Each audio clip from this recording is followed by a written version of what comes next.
भूतेषु विष्णुमायेति शब्दिता नमस्तस्यै नमस्तस्यै नमस्तस्यै नमो नमः।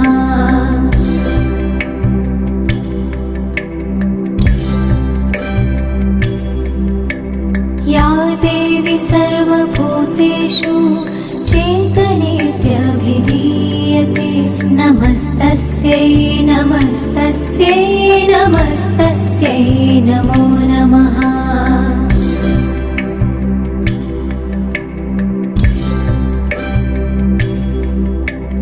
या देवी सर्वभूतेषु बुद्धिरूपेण संस्थिता नमस्तस्यै नमस्तस्यै नमस्तस्यै नमो नमः।